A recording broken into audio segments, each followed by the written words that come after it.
This video is brought to you by Audible.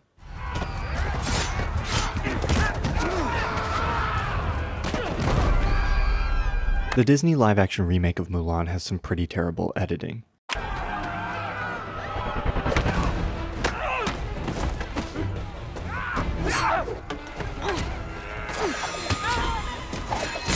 At first, I wasn't going to make this video because I felt like it would overlap too much with what I've already covered in my video about Bohemian Rhapsody's terrible editing. But I think the editing in Mulan is bad in a slightly different way, and I think there's an opportunity to talk here about not just what's bad about Mulan's editing, but about why bad editing happens and whose fault it is, a much more complex and difficult question to answer. Most of Mulan's editing isn't that bad. While it's not winning any awards, it's also not mind-numbing or super distracting, but there are several scenes that sort of boggle the mind. The first is the opening set piece where Mulan runs through her village chasing a chicken.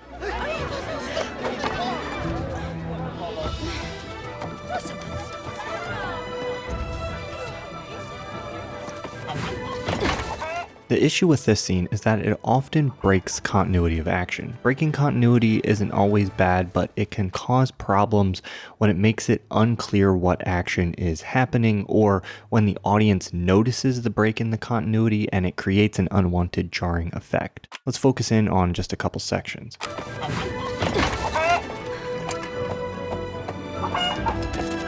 This cut right here is essentially a jump cut. You can obscure a significant jump forward in time by cutting to a different angle, but this cut isn't to another angle. It looks like it's probably just a digital zoom, and such a small amount of zoom isn't nearly enough to cover such a big discontinuity in action. To make matters worse, there are two of these cuts back to back, both breaking continuity and creating a jump cut effect. This second cut is especially offensive because it's a cut back in time instead of forward, which makes it even more jarring. Let's look at another section.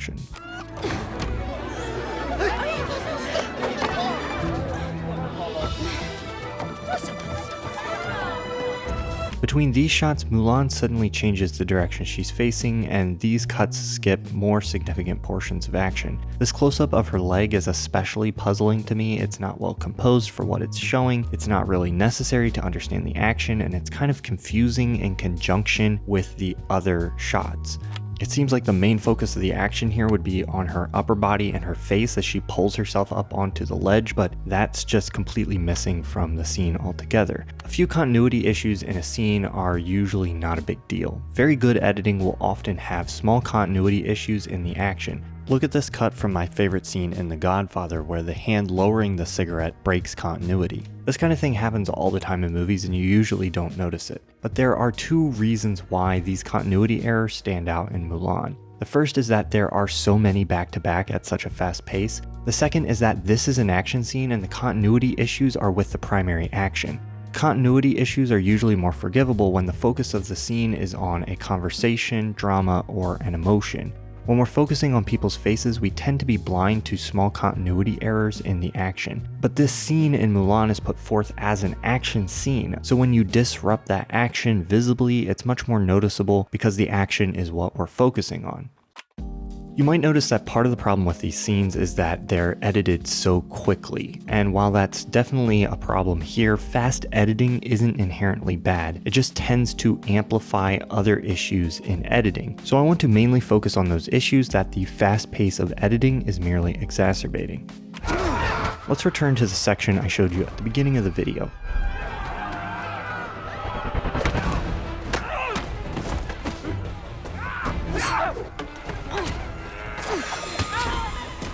What is even going on here? It just looks like chaos. If we slow it down and look at just a small section at a time, we can see what was attempted and where it's going wrong.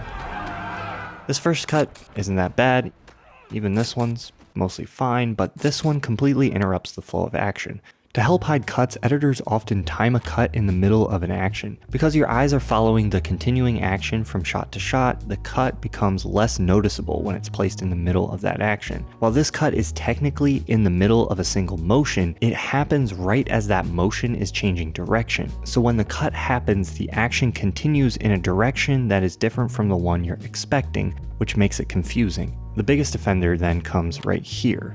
The direction of action in this shot seems to be setting up a blow to this soldier with her staff, but in the next shot she actually seems to be hitting him with her arm.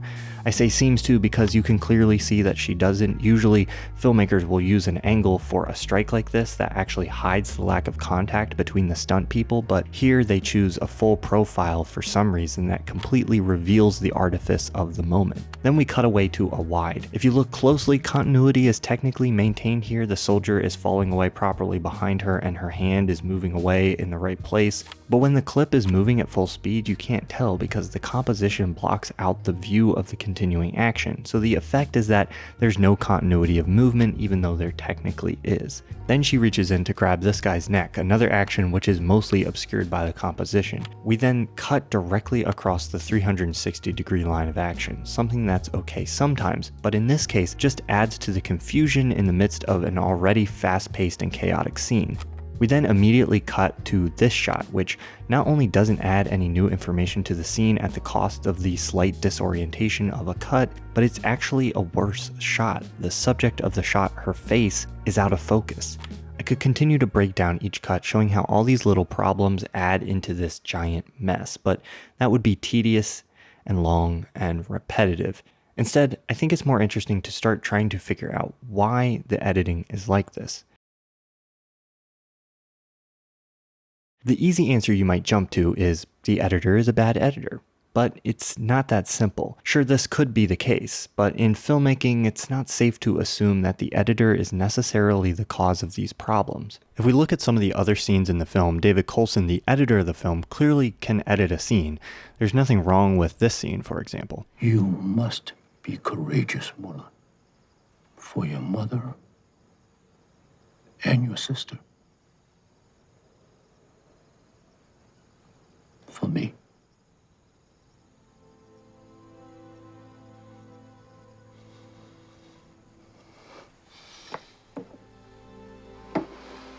We also know that Coulson has 44 editing credits to his name, and while experience doesn't guarantee skill, it's unlikely he's just a bad editor. Sometimes a scene will come out like this because the editor just doesn't have the right material to work with or is being forced to try to cover up other issues with the filmmaking. In a scene like this, the issues could be bad cinematography. This shot would seem to indicate that that might be one problem. If a wide that clearly shows the choreographed action is never shot, the editor just can't cut to it. I think bad cinematography is actually the main issue in this scene. The camera is all over the place. It's on the ground, it's on the roof, and almost every cut seems to introduce a new angle and perspective in this village, and it creates an incredibly spatially jarring scene, something that's only amplified by the breaks in continuity and the pace. It could also be bad stunt choreography or performance. If the actions aren't choreographed well, it will be more difficult to properly shoot and edit, and more mistakes or obvious fakeness will have to be covered over in the edit. We can see some evidence that this might be the case in moments like this one. Here she seems to grab the soldier's throat, but then a few shots later she's obviously not. Is this a flaw in performance? Is it bad choreography? If issues like this are visible within the film, who knows what kind of issues were there that we can't see because they had to be covered over in the editing. Bad sound design can also factor in. For this shot, look at the trajectory of the throw star. The shot doesn't track with the movement, and the star clearly hits before we hear the impact, and the stunt actor flies backward well after the impact has happened. All of this adds to the jarring confusion of the scene, and none of it is the fault of the editor. All of these things are things that it's the editor's job to try to overcome, but the editor can't make something out of nothing or work magic. On top of that, toss in a producer or director who might be telling the editor to spice things up and make it faster or more exciting, while working in an environment that is pressuring you to get things done quickly and meet deadlines. All of this together, and you can easily see how the bad editing in a scene like this may not be the fault of the editor at all. To complicate things, it's possible to lose sight of a scene as you're working on it. Just in making this video, I've looked at these scenes so much that I know the action the characters are going to take.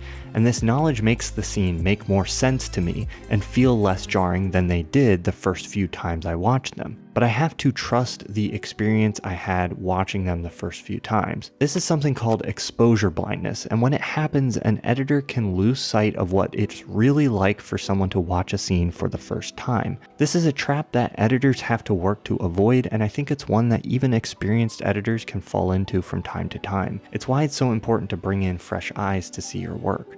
But whether it's the editor's fault or not, we can't really know. Unless we have an objective and complete view of the films behind the scenes, we're just left to speculate.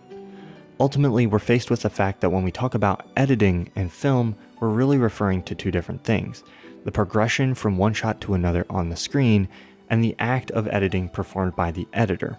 If we think about it in that way, we can say this scene has bad editing, but we can't necessarily infer from that David Coulson is a bad editor. In fact, given the material he had and the problems he had to try to solve, this might have been the best he could have done.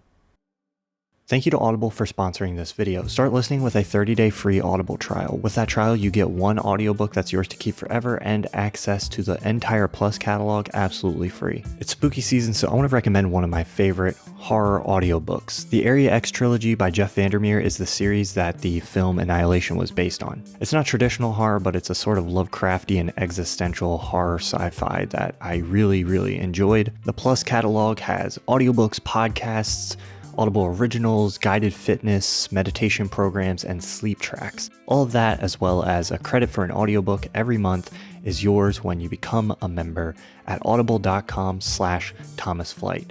That's audible.com/ThomasFlight, or text ThomasFlight to 500-500. I'm a big fan of Audible, and I want to thank them again for sponsoring this video. Start your free trial at audible.com/ThomasFlight or text ThomasFlight to 500-500.